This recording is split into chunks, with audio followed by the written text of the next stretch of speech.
techno-tyrannical society, you know. Techno-tyrannical society, yes. And I have the copyrights for that too. Creating it. Alright.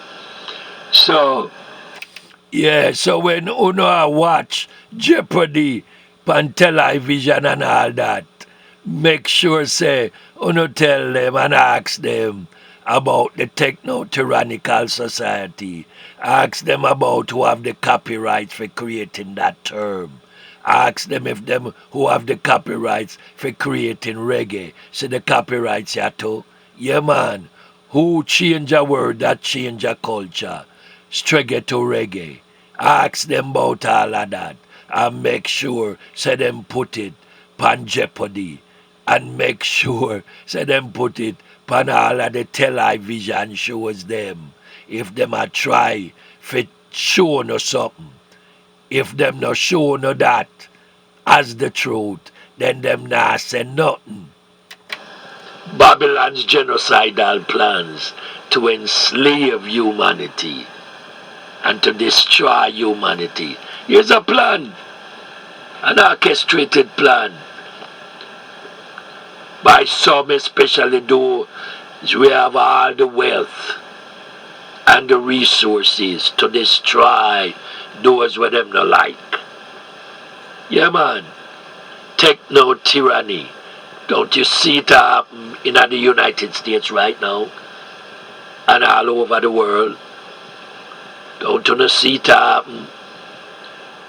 And I have told the world, you know, years ago, you cannot secularize and commercialize reggae or Rastafari. And you can't politicize it either. Remember, I said that. Remember that. I'm going to say it again. Reggae is a spiritual music force of prophecy. You can't secularize and commercialize reggae or Rastafari. That's why Peter Tosh saying Rastafari is. Alright? And I'm telling you that like a piece right now. For the question becomes, what happens to the slave when he becomes the seller of himself? As you can see, a lot of rap and hip-hop artists are sell themselves, you know. And them never realize that them is being used. They become the slave who sells themselves to Babylon. Because you see, in this type of setup, you see when them talk about branding using so-called celebrities for sell them products, that's when the slave becomes the seller of himself or herself. The slave master still benefits in this 21st century slave trade twist. Remember, say me tell you that, you know.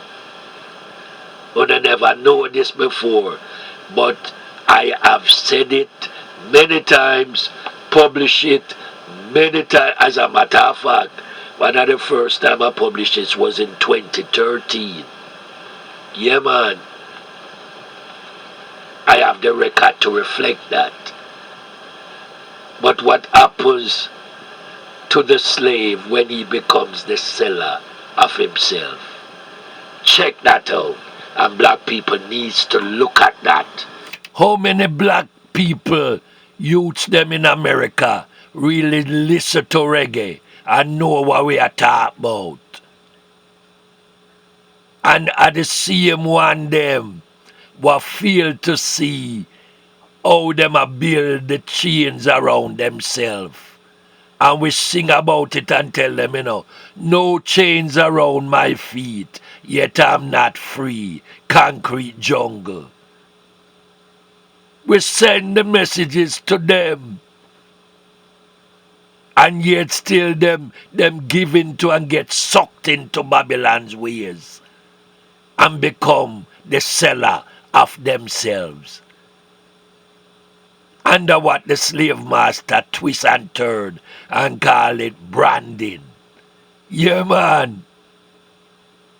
So what happens when the slave becomes the seller of himself or herself? What really happens? What sort of transformation does that?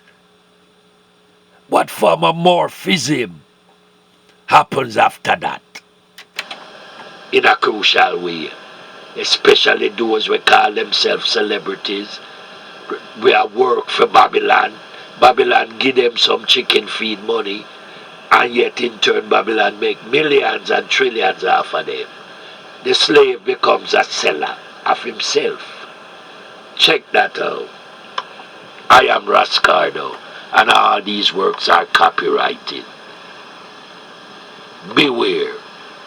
Rastafari speaks truth, and the truth must swim like oil. For in this judgment there is no partiality. We see wherein it seems like those that have excessive wealth and don't know what to do with themselves just act as fools, but Jah shall speak to them in his wrath, and shall be vexed with them as he chastise them in his sore displeasure. Rastafari know. I am Rascardo. Much Jah love and peace to you all. Rastafari is.